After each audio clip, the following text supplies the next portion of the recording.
warahmatullahi wabarakatuh. Selamat siang, salam sejahtera untuk kita semuanya. Teman-teman, saya ucapkan terima kasih atas kehadirannya memenuhi undangan kami dalam rangka pasca revisi Permendak 36. Ya, saya bersama Pak Gatot, mewakili Pak Dirjen Bea Cukai, ini teman-teman Kemendak dari Pak Polres Bandara, ya, ini Pak Dirjen, Pak Budi. Tadi kita lihat pasca revisi memang nggak ada soal lagi, lancar. Apalagi tadi itu yang landing keluar banyakan dari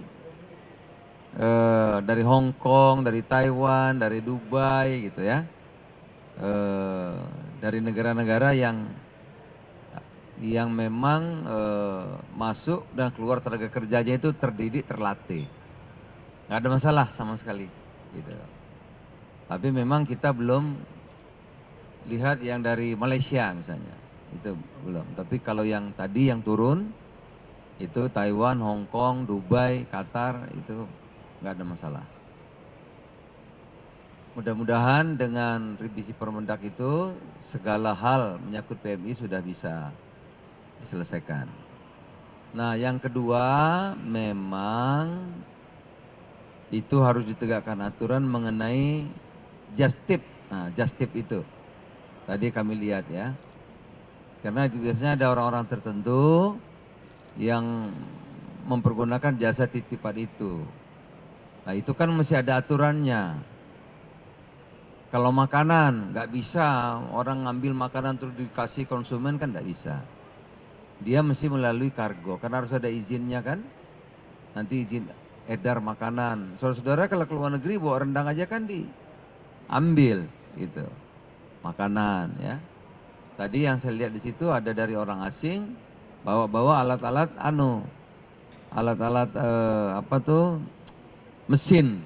Nah, alat mesin ya, bawa begitu untuk dijual lagi kan nggak boleh. Kalau dia mau jual elektronik mesin kan mesti ada layan pernah jual, mesti ada SNI-nya gitu, ya kan? Kenapa mesti dibawa seperti orang ketakutan begitu? Kan bisa melalui apa Pak namanya? Kargo, dicek ya, dihitung pajaknya berapa, resmi gitu. Kalau di TNI ini kan seolah-olah kan ya menghindari pajak gitu ya, menghindari kewajiban. Nah, ini yang mesti ditertibkan. Memang kewajibannya Pak Gatot, teman-teman Bea Cukai, menjaga konsumen, melindungi teritori kita gitu. Tapi kalau yang lain-lain alhamdulillah memang sudah lancar. Saya kira itu teman-teman. Kalau ada yang mau tanya mengenai Permendak sudah saya jelaskan berkali-kali. Kalau kemarin orang belanja hanya 2, 3 disita enggak lagi. Itu nanti dikembalikan ke PMK, nilainya berapa terserah. Tapi prinsipnya kalau orang belanja, saya nih atau Pak Gatot temennya ke luar negeri beli baju 5 biji boleh. Tapi bayar pajaknya gitu. Oh ada 500, mahal ada 500. Semua siapa aja tuh Pak? Jadi kalau penumpang 500 boleh dipotong 5, lebihnya bayar. Itu aja. Ya, jadi itu sudah lancar nggak ada masalah. Yang berikutnya mengenai PMI di kita ngatur hanya 1.500. 1.500 nilainya ya bebas, ya kan? Lebih dari itu ya bayar. Kalau nggak salah 7,5% Pak ya. Ya PMI itu 7,5 lebih murah bayarnya. Lain-lain silahkan diatur oleh PMK. Kami nggak ngatur lagi. PMK 203. Jadi kita nggak lagi. Kalau dulu masukin Permendak semua ya rame, itu yang bikin rame. Karena sebetulnya bukan di kita, ngaturnya di fiskal pajak di PMK. Apalagi ya? Nah, yang PMI kalau masih ada yang tertahan kemarin, ya karena sudah direvisi Permendaknya berlaku surut. Jadi yang kemarin-kemarin boleh pakai Permendak ini. Jadi tidak ada alasan, wah ini Permendak lama nggak berlaku. Ya, yang misalnya mulai Desember, Januari, Februari kalau ada yang nggak beres, pakai Permendak ini boleh. Gitu. Saya kira demikian. Ada yang mau tanya? Ya. Pak Joko, Pak Joko. Nggak ada lagi, just tip itu ikuti aturannya, aturan sudah ada. Prinsipnya dia kan dia kan apa namanya kargo, ya. Kalau kamu bawa barang diam-diam itu maksudnya apa gitu, ya kan? Ya pasti bisa ya ikutin aturan. Nah, bayarnya ada, tarifnya pajak, ada SNI-nya, ada nomor HS number-nya ada. Ikuti. Kalau bawa diam-diam itu maksudnya apa? Biar nggak bayar pajak atau apa? Nggak ada. Ya dia harus memenuhi SNI, dia harus bayar pajak kan. Kalau makanan tuh nggak sembarangan, mesti ada izin edarnya, iya kan. Kalau makanan harus ada sertifikat. Oktober harus ada sertifikat halal gitu. Ya kalau diam-diam kan nggak bisa begitu. Itu jelas melanggar gitu. Ikut aturan, nggak perlu diatur baru lagi. Ya. Pak, Justip itu di PMK atau di Permendak, Pak? Kalau PMK ini PMK berapa, Pak Justip? Loh nggak di aturannya masing-masing ada mengenai SNI, ada perindustrian punya, ya kan? Kalau SNI perindustrian, kalau sertifikat halal apa tidak nanti MUI. Kalau makanan ini mengandung sehat apa tidak ada POM. Kamu kalau beli makanan di supermarket kan masih ada. Ini telah diregister POM bahwa makanan ini sehat, kan ada kan? Gitu. Nah, kalau dari luar bawa sehat apa enggak siapa yang jamin?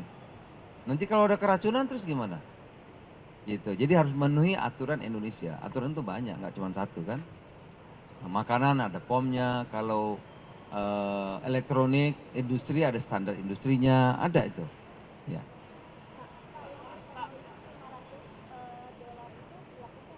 Itu PMK, nggak di saya. Udah dari kemarin udah ada Pak ya. Jadi kalau penumpang bawa barang $500 free, itu udah lama PMK. Peraturan Menteri Keuangan bukan kami. 203. 203. Nah 500 apa aja itu terserah mereka yang lihat. Nah, jadi kalau kita belanja habis 1.000, ada bonnya 1.000 kan, dipotong 500. 500 yang bayar aja. Gitu. Tapi itu peraturan PMK sudah lama.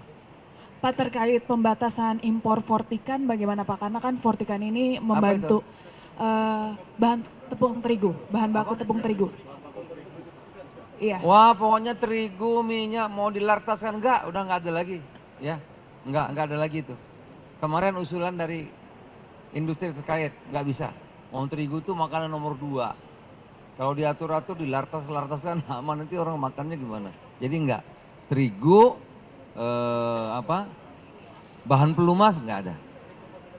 Ya kembali ke pemerintah 5 nggak diatur, nggak lagi. Pak, saya izin mau bertanya, Gatot, kan kalau dari sisinya Pak Zulhas sudah dijelaskan, tapi kalau dari sisi itu sebenarnya seperti apa? Ini penegasan juga sih Pak untuk masyarakat. Mohon izin Pak Menteri, terkait dengan barang-barang impor yang lewat penumpang, ya, itu seluruhnya dihitung, barang-barang yang dibawa kemudian dihitung. Misalnya tadi Pak Menteri menyampaikan, ternyata total harganya dinilai itu 1.000 US dollar. Kemudian dipotong dulu 500 US dollar. Itu untuk insentif bagi penumpang. Per penumpang dapatkan pengurangan 500 US dollar. Lebihnya yang 500 baru dihitung biaya masuk pajak dalam rangka impor. Gitu ya. Oke? Itu ya jelas ya. Jadi itu. Ada bonnya ya. Misalnya kalau kita beli sepatu ada bonnya dong. Kan ada bonnya, kwitansinya itu kan. Itu nanti yang dasarnya dari situ ngitungnya. Nggak bisa bilang, wah ini cuma saya beli $10 Pak. Gitu. Bonnya mana? Nggak ada. Enggak, kata ini cek. Di list kita ini harganya $1.000 ya ketawar juga. Gitu. Lebih bagus ya kalau jujur belinya sekian ya sekian gitu. Cukup ya? boleh dipakai Permendak yang baru, revisi. Ya kalau lebih bayar, yang nggak bayar 1.500. 1.500 nggak bayar kan, PMI 1.500 nggak bayar. Kalau lebih nilainya itu lebih apa tidak tergantung dari PMK, bukan saya tugasnya. Ya itu di sana nantinya nilai, ya dari bea cukai. Terkait sertifikasi halal kan Kemendak ada target bulan Oktober itu semua Oktober itu harus mulai halal. ada strateginya nggak Pak untuk mencapai target? Nah itu kan bagiannya lembaga lain kan, ya gitu. Tapi kita nanti PKTN akan melihat karena kita di Kemendak itu ada perlindungan konsumen. Nah kita tidak ingin konsumen itu dirugikan, yang paling penting. Mulai dari sertifikat, jaminan, SNI, ya kan, izin edar, timbangan, jumlah timbangan, ukuran liter, itu di kita memang harus dilindungi. Nah, ya, ukuran liter harus benar, timbangannya harus benar, gas harus benar ukurannya, gitu, jangan saya merugikan konsumen. Nah, sertifikat halal, kalau makanan sehat, ya higienis gitu, nah, itu semua nanti mulai Oktober itu mulai lebih tegas. Kalau ada yang tidak, ya tentu akan ditertibkan. Sekira demikian ya. Kenapa? Belum. HET beras kan Bappenas, ya, Badan Pangan Nasional. Yang nentukan harga berapa nggak saya lagi. Iya, itu Bappenas. Apa? Keraton boleh. Cuman saya bilang sama teman-teman asosiasi yang di Kalimantan itu, mbok diatur. Karena kalau nggak diatur itu kasihan petaninya, murah sekali harganya. Sekarang mungkin harganya tinggal berapa ya? Mungkin dari harga awal itu tinggal 5%. Karena nggak diatur. Kalau diatur di kota misalnya ya, petaninya harganya bagus, tanamannya juga nggak cepat rusak kan. Ini kan berebut berlomba-lomba, semua jual, ya nggak diatur, akhirnya harganya hancur gitu. Soal pabrik bata yang itu Pak. Hah? Soal pabrik bata yang itu kalau dari Kemendak sendiri untuk mendongkrak industri alas kaki bagaimana Pak? Melihat dari Oh itu soal lain lagi. Cukup dulu ya. Dah itu aja dulu. Terima kasih. Selamat siang. Assalamualaikum warahmatullahi wabarakatuh. Pak, soal yang Ekopatrio Pak.